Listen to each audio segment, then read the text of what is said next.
इसी नगर में भानु प्रताप नाम का एक राजा रहता था। उसके राज्य में खुशहाली थी। सभी लोग मेहनती और ईमानदार थे। उसी नगर में एक पंडित भी रहता था जो कि अपनी बुद्धिमत्ता सूझबूझ के कारण काफी प्रसिद्ध था। राजा ने उस पंडित को अपने पास बुलाया। पंडित राजा के पास गया। राजा के पास बैठकर पंडित ने अपनी सूझबूझ का प्रदर्शन किया। राजा ने भी उस पंडित से अनेक प्रश्न किए, तर्क वितर्क किया, कई धार्मिक बातें भी की। आपके घर में आपके साथ साथ और कौन रहता है? 5 वर्ष पहले मेरी पत्नी का देहांत हो गया था। अब घर में मैं और मेरा बेटा रहते हैं। बेटा पाठशाला जाता है।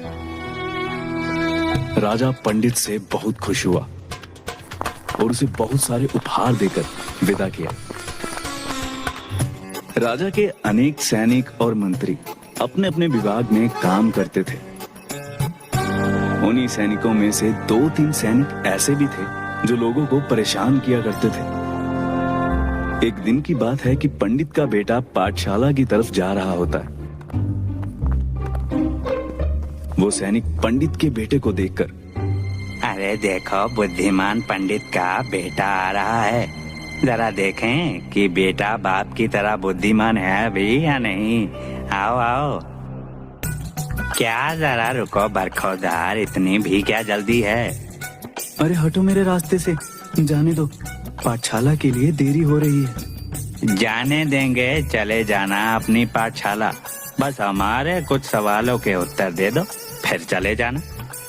अच्छा ठीक है, पूछिए, आप लोगों को क्या पूछना है? ये देखो, हमारे एक हाथ में सोने का सिक्का है और दूसरे में चांदी का। अच्छा, सोने और चांदी में से बहुमूल्य धातु कौन सी है बताओ, और वो सिक्का तुम्हारा? सैनिक की बात सुनकर पंडित के बेटे ने जरा सोचा। चांदी बहुमूल्य धातु है। ये सुनकर सैनिक हंसने लगे और चांदी का सिक्का उसे दे दिया। सैनिकों ने पूरा वाक्य राजा को जाकर बताया।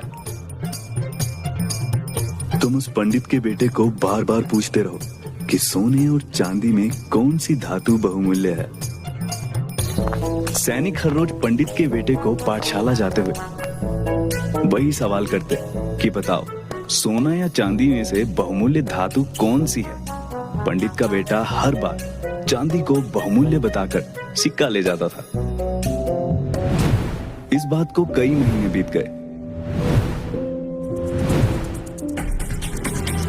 राजा से रहा नहीं गया। उसने पंडित को अपने पास बुलाया।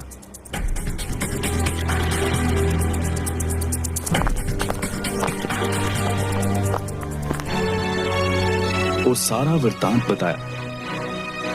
पंडित भी ये सुनकर हैरान हो गया और राजा से आज्ञा लेकर वो घर आ गया।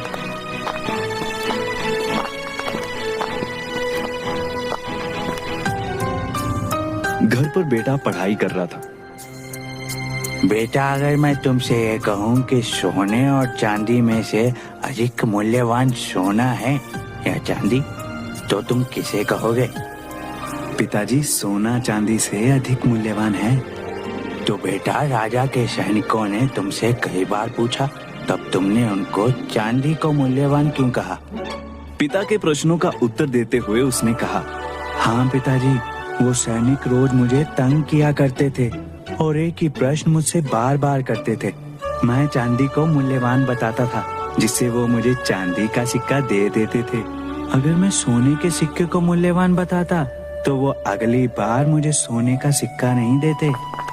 वो अपने पिता को उन सिक्कों के पास ले गया जो उसने अपनी बुद्धिमत्ता से इकट्ठे किए थे। पंडित राजा के पास गया और सारा किस्सा सुनाया। राजा बहुत खुश हुआ। मेरे बेटे ने चतुराई से अपनी बुद्धि का इस्तेमाल करके एक सोने के सिक्के के स्थान पर ढेरों चांदी के सिक्के इकट्ठे कर लिए, जिनकी कीमत एक सोने से कई गुना ज्यादा है। राजा पंडित के बेटे की चतुराई पर बहुत खुश हुआ और उसे अपने राज्य का प्रमुख सलाहकार घोषित कर दिया।